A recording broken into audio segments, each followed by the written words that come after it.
días. Pues bienvenidos todos. Estamos a punto de empezar la última de las mesas de esta jornada sobre inteligencia artificial del diario.es. En esta mesa nos toca echar un vistazo al futuro e imaginarnos cómo van a ser las ciudades del futuro y nuestra vida en ellas. Yo soy Marta Barandela y me acompañan hoy Jesús Herrero, director general de Red.es del Ministerio para la Transformación Digital y de la Función Pública. Bienvenido. Idoia Salazar, fundadora y presidenta del Observatorio del Impacto Social y Ético de la Inteligencia Artificial. Bienvenida. Muchas gracias. Xabe Alcantarilla, directora de Tecnología y Transformación Digital de Correos. Bienvenida, gracias por estar aquí. Y Carlos Martínez Miguel, director global de Soluciones y Servicios de Inteligencia Artificial y Datos en Telefónica Tech. Perdona. Bienvenido. Muchas gracias.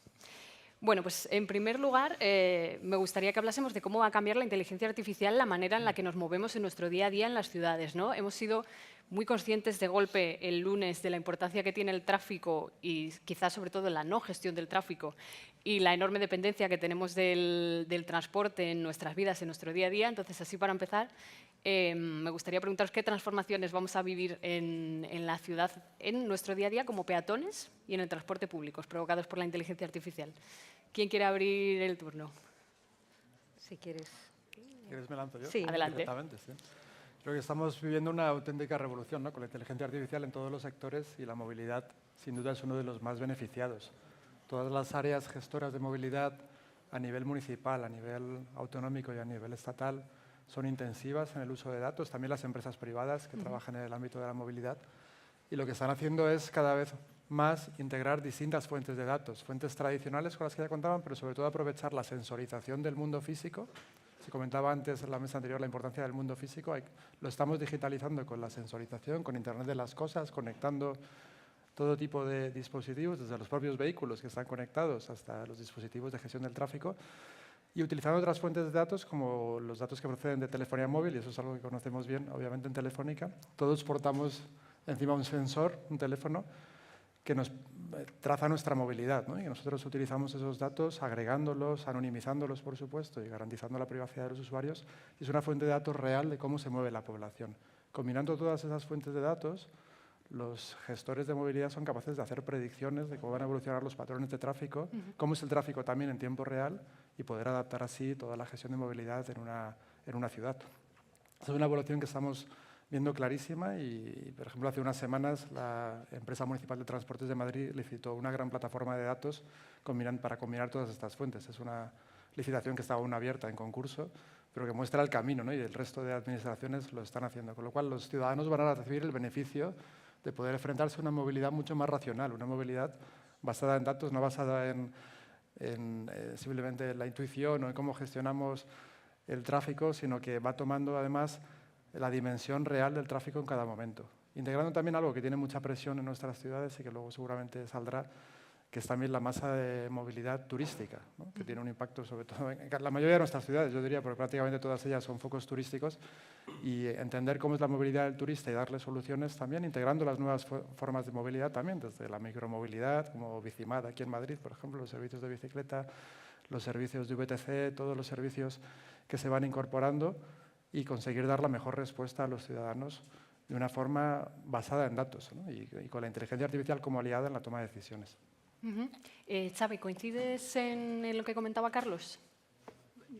Yo de gestionar el tráfico no lo gestiono mucho, pero en la parte sí que nosotros, por ejemplo, sí que vemos necesario tener información de cómo está la red, ¿no? De hecho, nos hemos emplazado, bueno, en el plan estratégico de Correos está el de la eficiencia operativa, en donde nos metemos en la optimización de la red con un gemelo digital, que se ha comentado, yo creo que en algunas sesiones, y la optimización de la red, o sea, de la red y de la última milla, ¿vale? Para los dos tipos de desplazamientos que tenemos. Entonces, en la parte del gemelo digital y de la optimización de la ruta, aparte de poner algoritmos de entrenamiento y todo el histórico de datos que te ayuda, pues sí que, claro, la mezcla un poco de la información que sea pública. Por ejemplo, el calendario festivo en toda España, pues a nosotros, por ejemplo, nos sirve a la hora de optimizar el desplazamiento, ¿no? Luego también, claro, luego al final tienes que, imagino que ya hablaremos también un poco de los humanos, ¿no? O sea, tú tienes al cartero que sabe mejor que la IA. Entonces, saber cómo haces el cambio cultural de que te ayuda, pero que también tiene que aportar la información de, cuando hablábamos de humanista, que lo estamos diciendo en todas las sesiones, ¿no? Que al final tienen que entender que esa información también es válida, pero si ellos saben que cogiendo la panadería llegas antes, va a ser muy complicado decirles otro tipo, ¿no? Entonces, aparte de los optimizadores, sí que nos metemos en la trazabilidad enriquecida. Y ahí nos metemos también con temas de seguridad, que también es importante desarrollarlo, porque aunque todos decimos, es que yo quiero saber cuándo llega mi paquete, o eso también tiene mucho carácter legal, de seguridad física, ciberseguridad, protección de datos, que es un poco ahí. Pero bueno, sí que queremos en la parte de optimización y utilizando fuentes externas y los históricos de correos. ¿Idoia? Sí, yo a este respecto, obviamente, va a suponer una eficiencia muchísimo mayor en las ciudades. A mí eso me parece, vamos, claro, pero hay otra cosa que me preocupa más. Esto yo creo que ya es posible tecnológicamente, pero hay otra cuestión que es igual de importante y en la que también tenemos que trabajar, que es una cosa que acabas de comentar tú también, que es pues, la concienciación de la población a este respecto, que también juega un papel importante, también en cuestiones de privacidad de datos y otra serie de cuestiones. Todavía me acuerdo cuando hace unos cuantos años, como 3 o 4 años o así, igual un poco más, sacó el INE, iba a hacer el INE una investigación junto con Telefónica, creo, referente a... Bueno, hicieron como una alianza para ver pues la movilidad que estaba habiendo en Madrid en determinados ámbitos, aprovechando los datos que tiene Telefónica y de esa manera pues optimizar el tráfico. Cuestiones bastante, a mí me parecía pues una investigación muy útil.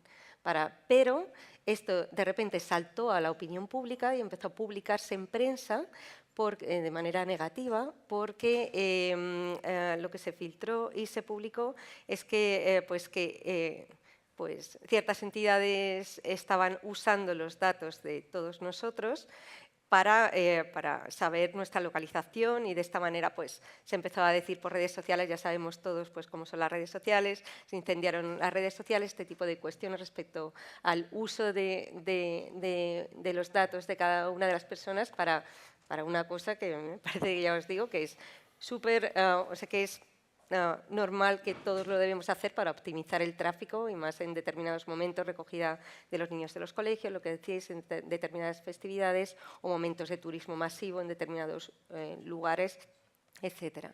Entonces, a este respecto, es cuando más pensé que es necesario hacer campañas masivas de concienciación social, mayor conocimiento, lo que decías también de quizá mayor concienciación. A la vez que avanzamos en hacer las ciudades inteligentes, también debemos avanzar en dotar a nuestros ciudadanos del conocimiento de que sus datos van a ser usados de manera anonimizada. ¿Para qué voy a usar los datos de cada uno de las personas? Debemos de tener en cuenta que los ciudadanos de a pie que están ahí fuera no tienen ni idea, algunos ni saben qué es en realidad la inteligencia artificial, de en qué manera usan las compañías pues, sus datos, para qué, con qué objetivo. Este tipo de cosas creo que de concienciación social me parece tan importantes como el desarrollo tecnológico y debiéramos trabajar más en este aspecto, a la vez que hacemos evolucionar la tecnología. Me gusta que salga ya el asunto de la privacidad de los datos, porque luego hablaremos seguro más en profundidad de todo esto, pero justo porque ha salido lo de optimizar el tráfico. Cuando hablamos de optimizar el tráfico, para alguien en su día a día, ¿en qué se concreta lo de optimizar el tráfico? Pues al final es algo pues tan, por ejemplo, tú ahora mismo, si dotamos de sensores, ya se ha estado comentando, se dota de sensores los diferentes lugares de Madrid, pues tú puedes saber en tiempo real la afluencia de tráfico que hay en un lugar u otro y no estandarizar tanto. Por ejemplo, este semáforo pues va a cambiar cada 5 minutos siempre. Pues a lo mejor en función del tipo de tráfico que hay en un lugar determinado, pues no puede cambiar cada minuto. Y entonces, de esa manera, pues la afluencia de coches pues, va pasando más, no tiene que... pues ese tipo de... Es un ejemplo. Por ejemplo, pongo otro ejemplo, que de hecho Madrid ya está dotado de esos sensores para recogida de basuras, por ejemplo, que también afectan a veces al tráfico. Pues muchas papeleras de Madrid tienen sensores para ver hasta qué punto están llenas y así pues desviar cuantos más camiones a la Latina, porque ahí las papeleras se llenan antes, se están llenando ahora mismo antes que a otro lugar de Madrid que vemos que las papeleras pues, no tienen están casi llenas, entonces no hace falta. Todo eso pues a lo mejor hace que no se desplacen tantos camiones hasta allí. Es hacer más eficiente en tiempo real pues todos los recursos que tenemos y eso pues hace que mejore. Luego, por ejemplo, si tienes un evento o una manifestación, claro. pues también te cambia la Sí, ruta. ¿Sabes? O sea, que también te ayuda a gestionar que si tienes una ruta todos los días que hacer y ocurre algo en la ruta que haces, te pueda dar una alternativa. Es decir, comprobar antes de salir de casa incluso que Claro, vamos a poder tomar si vas una... con fuentes externas, depende cada cuánto se actualice, pues esa te ayudará a hacer una optimización de la ruta y eficientar también. Claro. Jesús, ¿coincides con las apreciaciones de este tipo de transformaciones para el futuro? Sí, excepto ahora con la última de los cubos de basura, que creo que los sensores están petando porque tenemos todo ahí, sí, pero yo creo que nos falta dar ese paso y además yo creo que es el paso que tienen que dar las instituciones y los ciudadanos, ¿no? Porque yo creo que llenar todo de cachivaches, por muy útiles que sean, todo de sensores, todo de plataformas de datos, de visualizadores que cada vez nos hacen una comprensión más fácil, analítica y tal, tiene que ir con una siguiente capa que es de fortalecimiento de servicios públicos. Es decir, si sabemos que la problemática está en que los padres colapsan las puertas de los colegios, porque no establecemos rutas por distritos postales, con autobuses de mayor o menor tamaño. Es decir, lo que tenemos que entender es que la capa de datos no solamente me tiene que valer a mí para poder salir o no de mi casa, o este tipo de afirmaciones que se han hecho de que, bueno, a mí cuando me voy de Madrid echo de menos los atascos. No, yo los odio. Odio estar todo el día atascado porque la pérdida de tiempo es absoluta, porque el gasto de energía es absoluto y porque creo que se puede hacer mejor. Es decir, yo creo que ahí está el elemento, porque sin un fortalecimiento de las capacidades públicas, la labor que tienen que hacer las instituciones de persuasión a la ciudadanía para que cambie de hábitos, para que yo entienda que ir en un autobús o en un tren hay que cumplir una serie de requisitos que me da a mí mi transporte privado. Puede ser el ir caliente en invierno y fresquito en verano. Ahí hay uno. Tener un sistema de refrigeración, tener música, que puedo llevar mis AirPods, venga, también está, pero que haya una frecuencia que se respete, que haya una velocidad a la que yo pueda llegar con cierto tiempo de previsión. Es decir, los decisores públicos tenemos que dejar de entender que los cachivaches nos van a solucionar la vida, es todo lo contrario, nos tiene que dar trabajo para hacer esos servicios públicos de segunda generación, que en primer lugar maximicen las capacidades que tienen nuestras ciudades, con diseños que no tenían en cuenta ni este nivel de población, ni esta saturación de servicios, ni este tipo de conductas. Y cuando Madrid se diseña, no sabíamos que iban a venir 20 millones de turistas todos los años. Es decir, yo creo que todo esto nos debe de hacer entender que hay una capa de servicio en la que sí que tenemos que tirar y que no necesitamos a lo mejor autobuses de 90, que son más eficientes de 30 y que la frecuencia tiene que ser, en vez de cada 18, tiene que ser cada 7 minutos. Es decir, yo creo que el reto, y donde además las empresas tecnológicas también tienen, las empresas tecnológicas, la sociedad civil, la participación, las universidades, tienen que entrar a esa parte. Es decir, yo creo que tenemos que dejar de diagnosticar que los paneles de control, los sensores nos dan una información valiosísima, sino para qué vale esa información. Que yo creo que es donde tenemos el verdadero reto. Yo tengo una profunda vocación municipal y algún día seré alcalde de la ciudad en la que vivo, seguro, ¿no? Pero es esa cuestión, es ¿de qué me vale esta información de transparencia para que la gente sepa que ya sí o sí?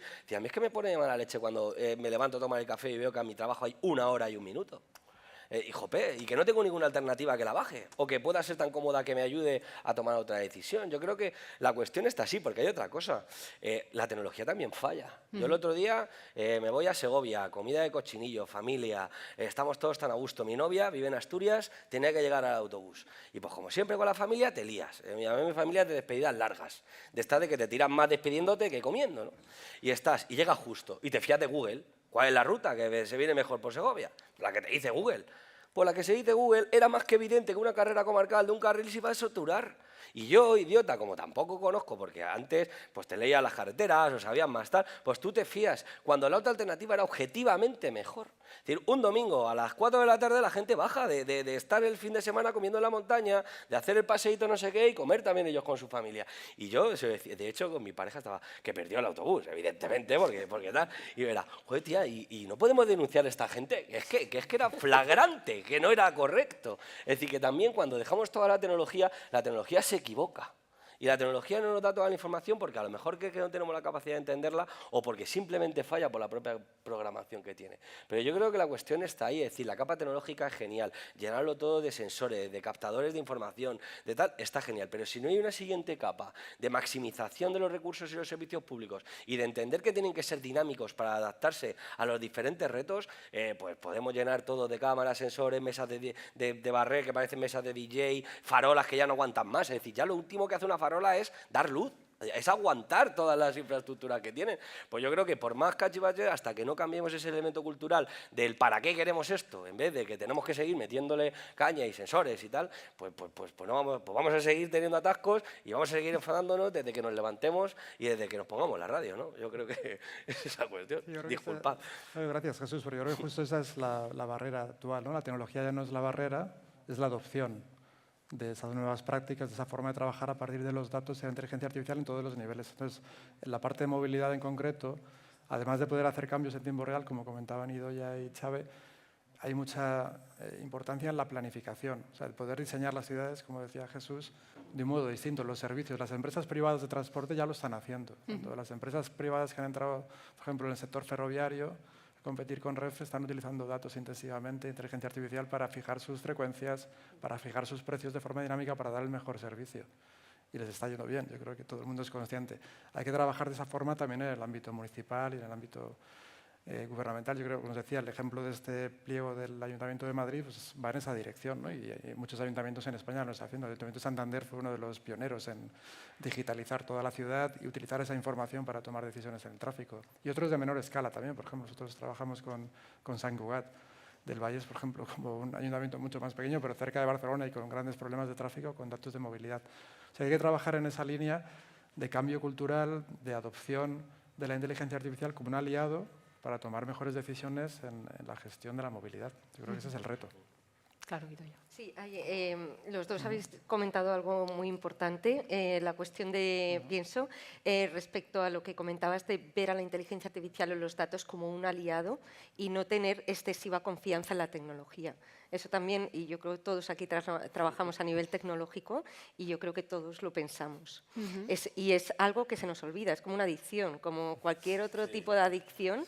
A ver, o sea, cualquiera de nosotros, es que nos sentimos como que levante la mano quien no se fía de Google Maps para ir a cualquier sitio. Tú ya no. Ahí me ha hecho unas cuantas también, pero es cierto que al final nadie ha dicho que invente igual que ChatGPT, nadie ha dicho que sea el oráculo del mundo y todo el mundo dice, ay, se extraña cuando falla y dice, es que esto alucina, pero nadie, ¿quién ha dicho que tenga la verdad absoluta de todas las cosas del mundo? Pero nosotros pensamos que tiene que ser así. No sé por qué tenemos la idea de que cualquier cosa que preguntemos a Google, más ahora ChatGPT, nos tiene que dar la verdad absoluta de lo que buscamos. Es una herramienta de ayuda, una aliada a la acción humana en cualquier caso.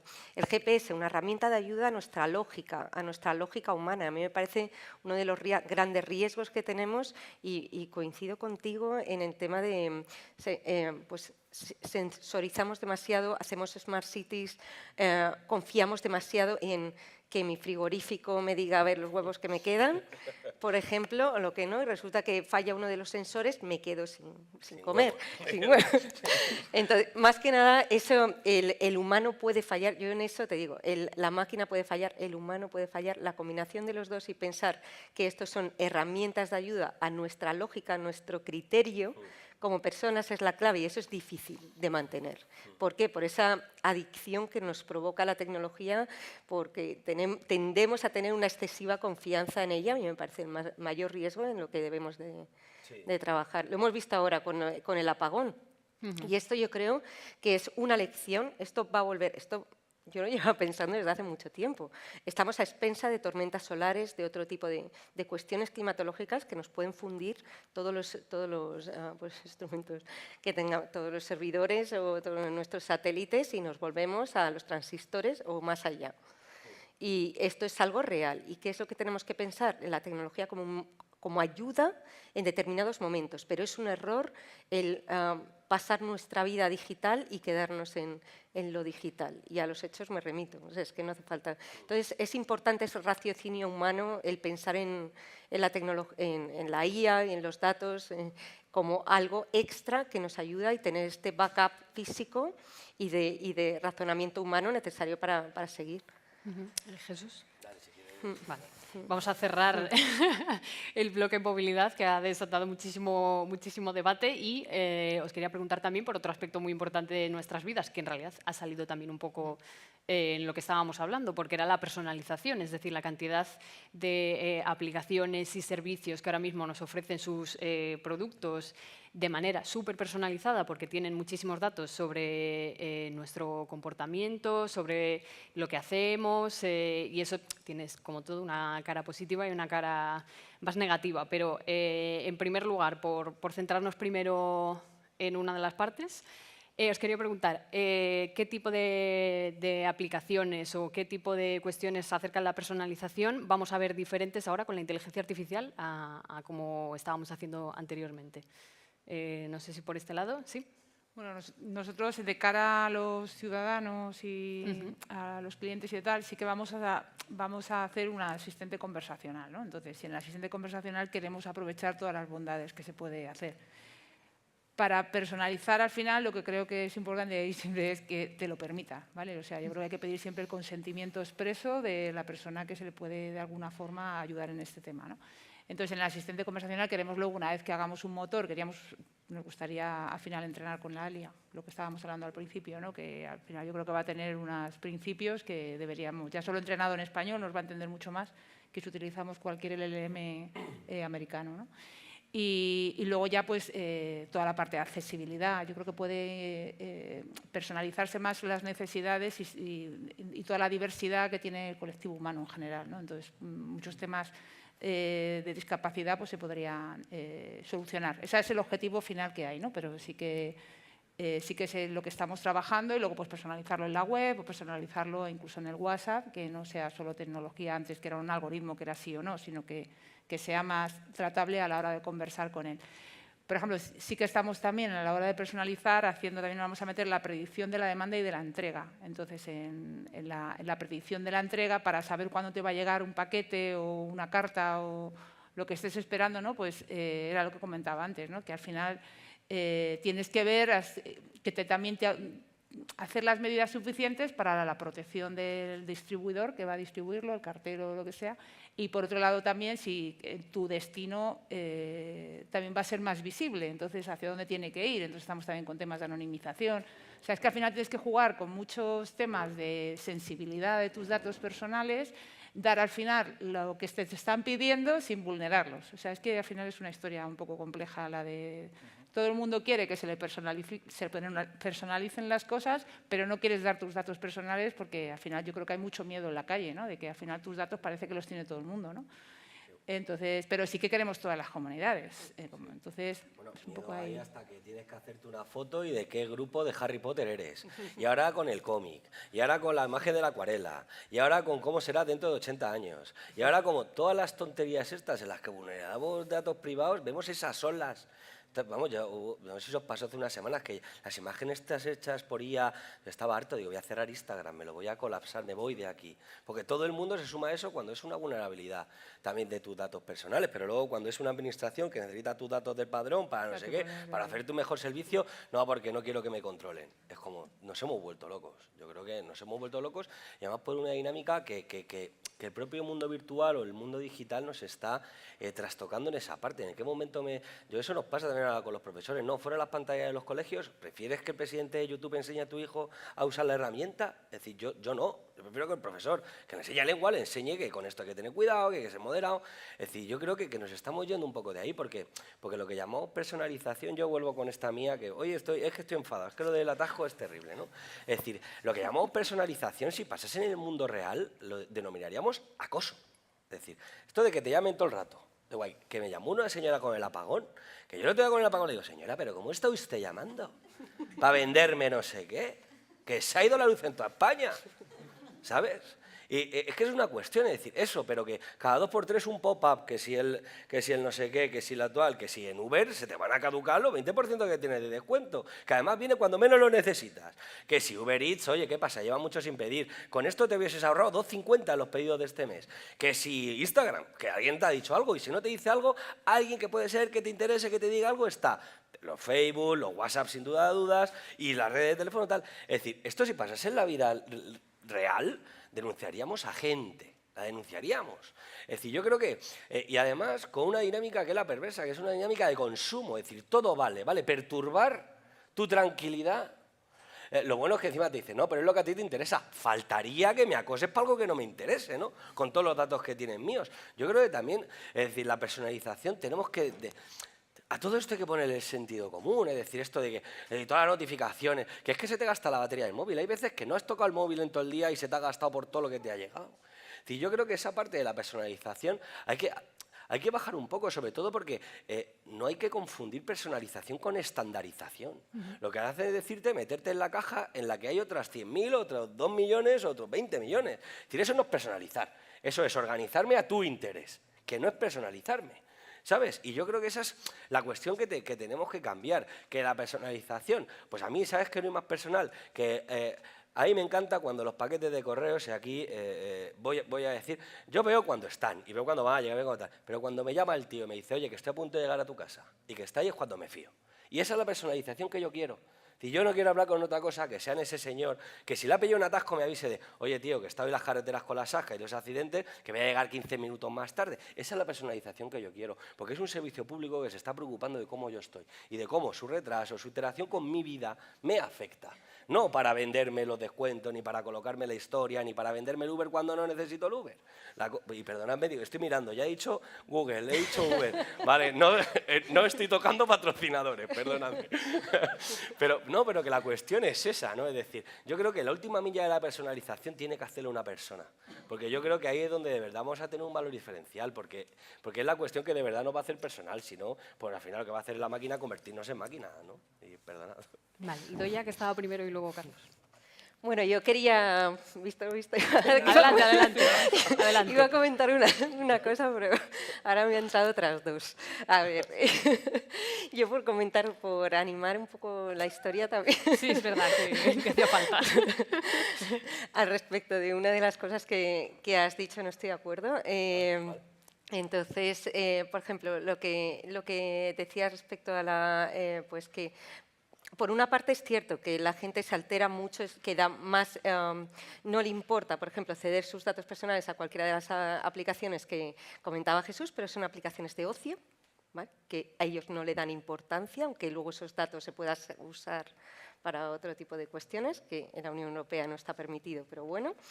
Y otra cosa, el uso de esos datos por parte de administraciones públicas, que era lo que comentabas, que la gente se echa las manos a la cabeza y es verdad, para determinadas cuestiones.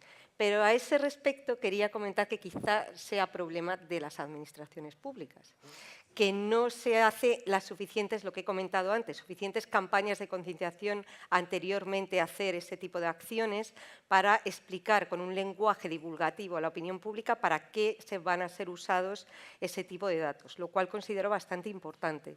Es decir, actualmente vivimos en un mundo de datos, la gente no sabe, estoy hablando de público universitario incluso. Yo llego a mis alumnos de la universidad, que también doy clase en mi universidad, en la universidad entre 1000 historias, que hago, y no saben ni lo que es el Big Data. Y no saben de qué manera les afectan. Estoy hablando de alumnos de empresariales en primeros cursos. Imagínate mi madre. Bueno, mi madre porque le doy mucho la lata con estas cosas, pero a nivel general tampoco. La gente en general no sabe de qué seguimos educando de una manera muy tradicional. El público en general, nuestros niños, nuestros mayores, no saben estas cuestiones que estamos hablando y que les afectan directamente.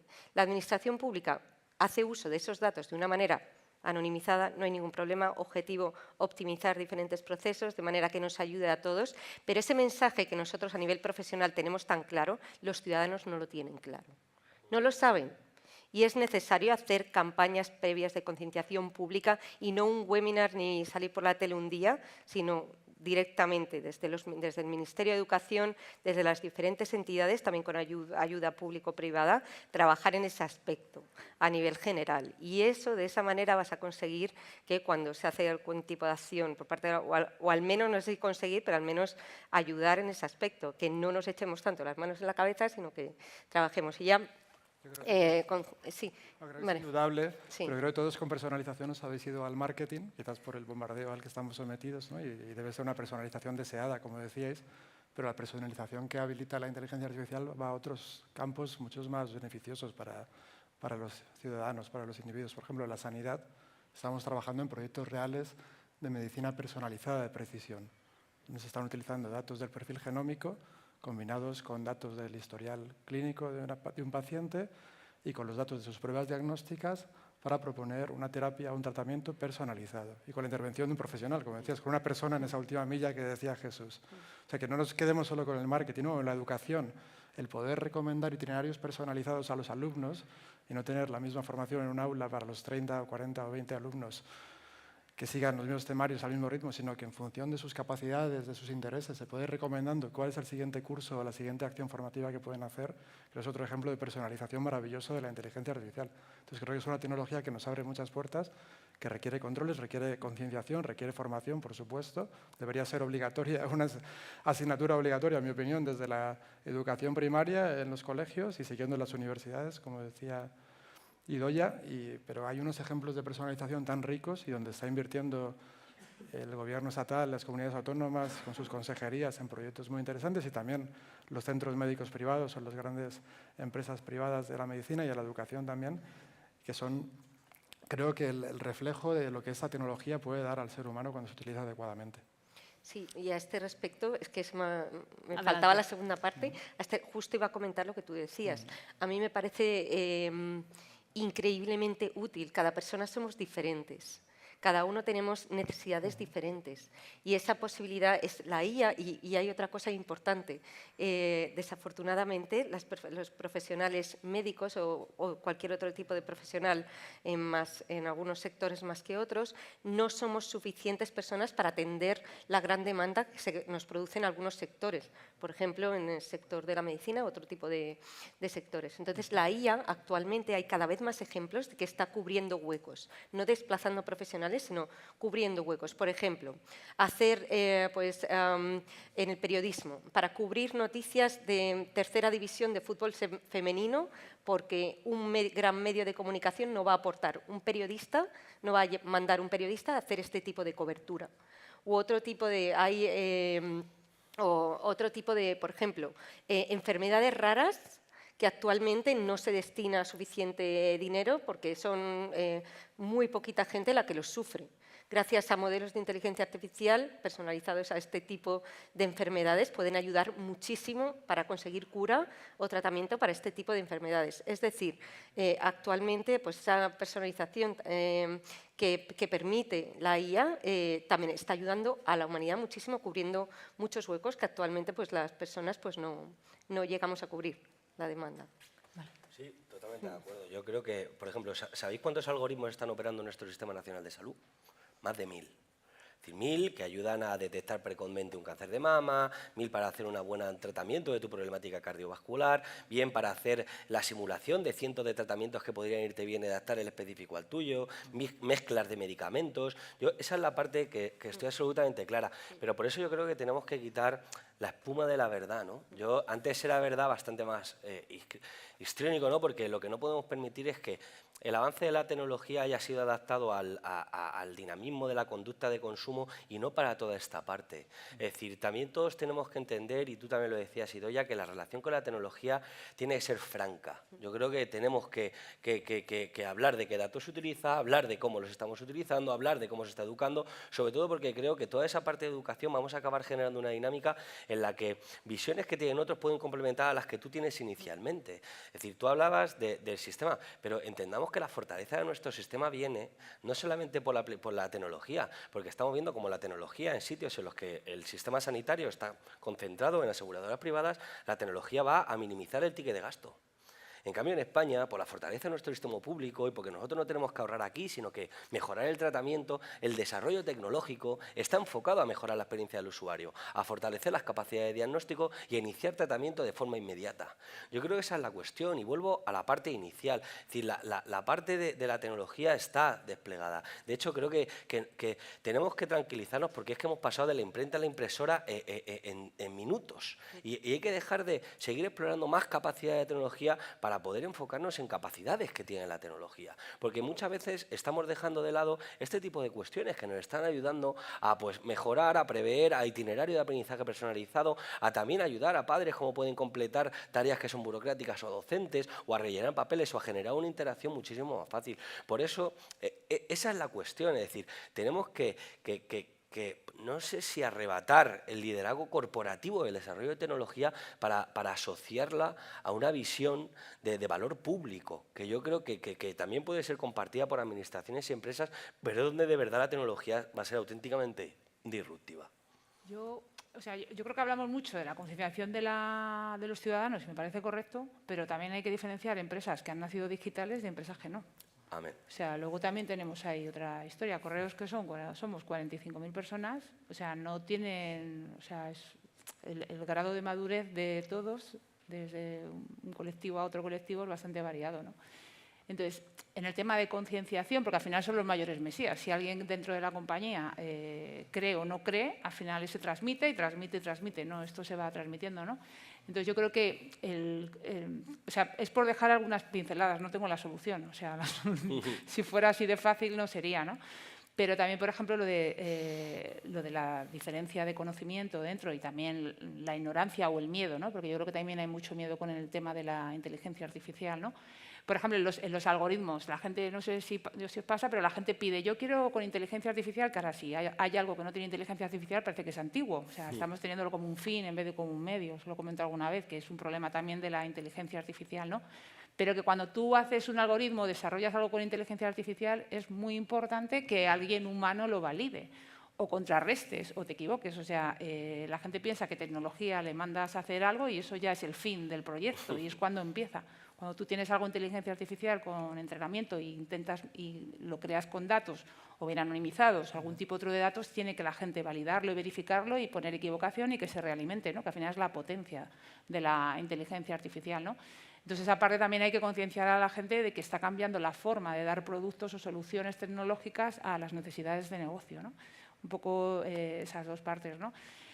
Y, bueno, y sobre todo, yo qué sé, los datos que comentábamos, ¿no? Y también se ha comentado en sesiones anteriores. O sea, es muy importante que los datos que tienen su sesgo y bastante sesgo, que encima además la inteligencia artificial lo evite, ¿no? Y ponga, porque si no volvemos otra vez a cosas que se han conseguido, a darles otra vez visibilidad, ¿no? Entonces, es mucho trabajo para que la gente crea un poco en que la inteligencia artificial viene a ayudarnos, ¿no? Un poco que decíamos un poco todos. Yo voy a retomar también un segundo porque me he quedado antes con el run. Desde la perspectiva ciudadana, porque también hablamos mucho de la inconsciencia o conciencia de la gente a la hora de dar datos sin ton ni son, que puede ser que sea así, pero también hay un mal uso que se hace de esos datos por parte de empresas, etcétera, etcétera. Entonces, ahí sí que me gustaría también preguntaros, y me parece interesante que las dos empresas den su perspectiva, cómo se controlan esos datos y cómo se controla que se haga un buen uso de los datos que estamos dando. Bueno, hay una combinación de principios propios de cada corporación. Telefónica, por ejemplo, tiene sus principios éticos de inteligencia artificial vigentes desde 2018 y que han ido evolucionando.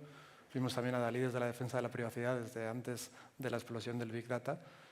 Tienes que autorregularte como corporación, yo creo que eso es inexcusable. Y luego está la regulación oficial, ¿no? Y afortunadamente en Europa, lo decía también Ruth en la mesa anterior, ¿no? Pues hay unos valores de protección del individuo, de los derechos fundamentales, y en este caso están avalados por la Reglamento General de Protección de Datos y sus transposiciones en España, la Ley Orgánica de Protección de Datos, que era incluso anterior, y toda su evolución, y la Agencia Española de Protección de Datos como ente supervisor. Y en el ámbito de inteligencia artificial, de nuevo por el nuevo Reglamento de Inteligencia Artificial, que sus primeras disposiciones entraron en vigor en febrero de este año y que se va a ir implantando desde febrero hasta agosto del próximo año. Y en concreto en España, de nuevo, con una agencia española de supervisión de inteligencia artificial con sede en La Coruña, que es la responsable de supervisar eso. Es una combinación de autocontrol, como hacemos los ciudadanos en nuestro día a día, ¿no? Tú te autorregulas y luego hay una ley que tienes que cumplir. pero conviene que nos autorregulemos también, pues las organizaciones deben hacer lo mismo, Telefónica sin duda lo está haciendo y es nuestra recomendación también a todos los clientes con los que trabajamos en el ámbito de datos y de inteligencia artificial. ¿Sabe? Nosotros en nuestro caso, bueno, estamos también con el tema del gobierno del dato, ¿no? Es importante saber quiénes son los propietarios del dato dentro de la organización, ¿no? Para regularlo y que se den permisos. Luego, de cara al ciudadano, la confirmación física de que deja tratarlos. Y luego tienes el tema de las licitaciones, que también tienes que poner todo el esquema nacional de seguridad, que tienes que estar trazando la información, también una de las cosas que tiene, y luego toda la cadena de suministros, también le pides garantías de seguridad, ¿no? De cara al ciudadano, tener claro que tiene claro el tratamiento que se va a hacer con sus datos y si hay variación de ese tratamiento, volvérselo a contar. O sea, al final tienes que estar contactando con ellos para que sepan si ha habido una variación de que se va a hacer con sus datos. Y luego, sobre todo, también darle acceso al derecho al COPOL, o sea, que pueda cancelar sus datos o cambiarlos o quitarlos. Y entonces ya, pues, y trabajar en los datos, sobre todo en los... o sea, se tiene que entender también que una vez que tienes tu espacio de trabajar, si te vas al cloud, tienes tu espacio de trabajo en tu zona, pues que no van a salir de ahí. O sea, tienes que poner medidas de seguridad en la arquitectura, en el proceso, en la información que das. Y luego, bueno, pues si tienes una fuga, pues intentar remediarlo y informar a los medios que hay, a las sociedades que hay, para que informe a la gente y decida qué hacer. Yo creo que hay bastantes, es complicado de veces articularlo. Yo que estoy en el sector público y compito con privados, y esto es una historia, pero ahí estamos. Y en estas ciudades del futuro que nos estamos imaginando, ¿coincidís entonces en que la atención presencial continuará existiendo? ¿O paulatinamente? Debería continuar. Debería. Yo creo que es una fortaleza de correos, por ejemplo, que tenga esta granularidad en todas las pedanías. Te he cortado. Es que salía yo, tenía que salir. No pasa nada. Debería, pero ¿va a ocurrir? ¿Qué crees? Hombre, hemos visto tendencia también en, por ejemplo, las sucursales bancarias, en algunos esto que sí que se ha ido tendiendo a cada vez menos, pues más digitalización de diferentes servicios y dejar, pues, pero yo creo que es algo que tenemos que aprender. No hace falta tender al. Es como cuando tuvimos la moda del metaverso. Nos mudamos al metaverso, todo, menos mal que ya pasó esa moda. Ahora, con el tema de la digitalización, ¿hay realmente necesidad de tender a eliminar los puestos, todas las oficinas de correos, como si dijéramos? Y eso pues es un servicio que se tiene que seguir prestando porque en momentos en que algo no funciona, primero, por esa razón, en el momento de que tengamos cualquier otro corte eléctrico de alguna manera, las máquinas también se estropean, también, obviamente, como decía Jesús antes. Todos los ejemplos que hemos visto, cada vez vemos más ejemplos a nivel internacional de distintas entidades que han intentado pues, adoptar al 100% la IA, la robótica y desplazar a los seres humanos y han visto que el resultado era fallido. Esto se intentó en Japón, yo creo que lo vimos todos, o en China, no me acuerdo dónde fue, hoteles regentados al 100% por IA y robótica, que ponían asistentes personales en las habitaciones de hotel y resulta que a mitad de la noche le empezaban a preguntar cosas a la persona y era porque el hombre había roncado y había entendido la máquina o algo así. Bueno, pues al final las máquinas se estropean, requieren de mantenimiento técnico, también tienen subidas y bajadas de tensión que afecta obviamente al esto y al final estas mismas personas vieron que si ponían el 50% de robots o inteligencia artificial, el 50% humano, conseguían mucha mayor eficiencia. O sea, no se trata de mudarnos a un lado u otro, sino utilizar las herramientas que tenemos para mejorar la vida humana en las diferentes fases. Entonces, yo creo... sigo creyendo en la humanidad, en los humanos, entonces pienso que no vamos a ser tan tontos o tan eso como para mudarnos al 100% a la parte digital, porque el humano sigue pesando mucho en todo esto y debemos seguir viendo pues estas herramientas de inteligencia artificial o de robótica o de tecnología en general. Debemos de saber tener el ser lo suficientemente inteligentes como humano para saberlos usar y poner donde debemos. y no desplazarlo al 100%, porque yo creo que sería un error. Si lo hacemos, si lo llegamos a hacer al 100% como humanidad, pues depende de lo inteligente que seamos como humanos. Yo creo que es un absoluto fracaso, ¿no? Si eso pasa, es un absoluto fracaso y entonces es que nos hemos mentido a nosotros mismos. Yo recuerdo pues este sector que lo que nos decía era que teníamos que ir al cajero y luego ya nos llevó a las aplicaciones, en el que todo se hacía de ahí. Y yo creo que la tecnología nos permite acortar muchos procesos, nos permite automatizar muchos elementos. Pues nosotros, por ejemplo, en Red.es, en los procesos de gestión, la valoración y chequeo de documentación ya la hacemos automatizada. De hecho, creo que el 92% de algunos de nuestros programas se da tanto para conceder como para denegar de manera automática. ¿Y qué hacemos? Liberar gente. Y esa gente tiene que ir enfocada a seguir pensando en gente. Y yo creo que todo ese tiempo, toda esa cuestión de ahorro sería un fracaso frente a la tecnología no entender que nos liberamos de tareas repetitivas para hacer las que son especialmente particulares, ¿no? Yo creo que sobre todo porque ese proceso que se da entre dos personas, hay una cesión casi también de soberanía, de preocupación y de compromiso que se da en la interacción entre dos. Tú cuando vas a un servicio público y alguien te atiende, hay un elemento básico que une esa interacción, que es el ponerse en tu lugar y en ver cómo hacer algo que tú no estás pudiendo hacer. Y yo creo que eso, sin la presencialidad sin la telefónica, nosotros hemos visto que hemos incrementado nuestros procesos automáticos en un porcentaje elevadísimo, pero ¿sabes lo que se ha disparado? Las llamadas telefónicas. Y en primer lugar, no solamente las que nos han hecho a nosotros, sino las que hemos hecho nosotros a gente, porque lo que nos ha permitido tener una infraestructura en la que tenemos los datos claros es ver que alguien está cometiendo fallos repetidamente. ¿Y por qué voy a dejar yo de que cometa esos fallos en vez de estar leyéndolo? Si puedo llamar y decirle, oye, creo que tienes un problema. ¿Por qué? Porque esto lo he hecho mal 18 veces. Y a la 19 creemos que deberías hacerlo correctamente. ¿Necesitas ayuda? Y ya le haces una videoconferencia que le explicas cómo hay que hacerlo. O le das una cita en una oficina de registro próxima a su sede empresarial. O acompañas esa duda que está teniendo porque nadie hace las cosas mal porque no quiere, porque quiere hacerlas mal, ¿no? Y yo creo que sería un fracaso. Habríamos perdido la batalla contra la tecnología si eso sucediese. Pues un segundito. Adelante. Es que yo creo que la frase es, no porque tecnológicamente sea posible debemos hacerlo. Es un momento de encrucijada para la humanidad en lo que tenemos que hacer es pensar. Por eso son tan importantes los filósofos, las personas. Claro. Es tan importante que humanamente pensemos hacia dónde dirigir la tecnología. Porque aunque tecnológicamente sea posible, eso lo vamos a ver con muchas tecnologías próximamente. Debemos hacerlo. Es el momento de pensar como humanos hacia dónde queremos encaminarnos. Pues Carlos y Chávez, os quedan las dos reflexiones finales para acabar el debate. Carlos, si quieres, dale tú. No, yo concuerdo con lo que están diciendo. Creo que el éxito, por no hablar de qué es el fracaso, sino que sería el éxito, que es justo el complementario, ¿no? Es conseguir que la inteligencia artificial nos libere de esas tareas rutinarias, metódicas, incluso que nos ayude a reducir nuestra jornada laboral y que podamos trabajar en cosas de mayor valor, puramente humanas. Yo creo que dabas un ejemplo, la empatía es una cualidad meramente humana que no puede reproducir una máquina. Hay muchas otras que las máquinas no producen, aunque oigamos que la inteligencia artificial es creativa. No es creativa.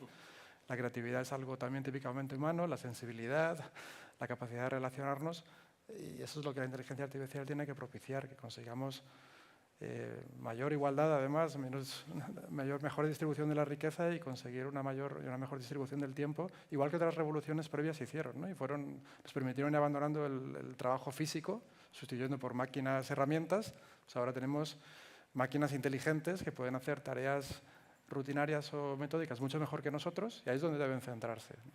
Y donde debemos centrar su uso, y nosotros centrarnos en esas tareas claramente humanas. ¿Llave final? Vale, yo creo que la brecha digital que actualmente hay con la IA la estamos haciendo mayor. Y ahí está Correos. No, pero que la capilaridad pues, puede ayudar un poco a llevar el conocimiento, la tecnología o explicarla al resto de colectivos para que no se vean separados, porque yo creo que nos estamos separando más del colectivo que no entiende esto de la inteligencia artificial. Entonces yo creo que necesitamos, no Correos, que también puede ser, pero yo creo que todos necesitamos ponernos en la piel de otros para entender cómo transmitimos y cómo hablamos de las bondades de la inteligencia artificial. Pues muchísimas gracias a los cuatro por darnos un buen debate final para esta jornada sobre inteligencia artificial. Muchísimas gracias también a todos los que estáis aquí viendo desde la sala y a la gente que nos está siguiendo por streaming. Y nada, nosotros nos vamos un minutito y vuelve nuestra directora adjunta, Neus Tomás, a hacer las conclusiones del evento. Muchas gracias.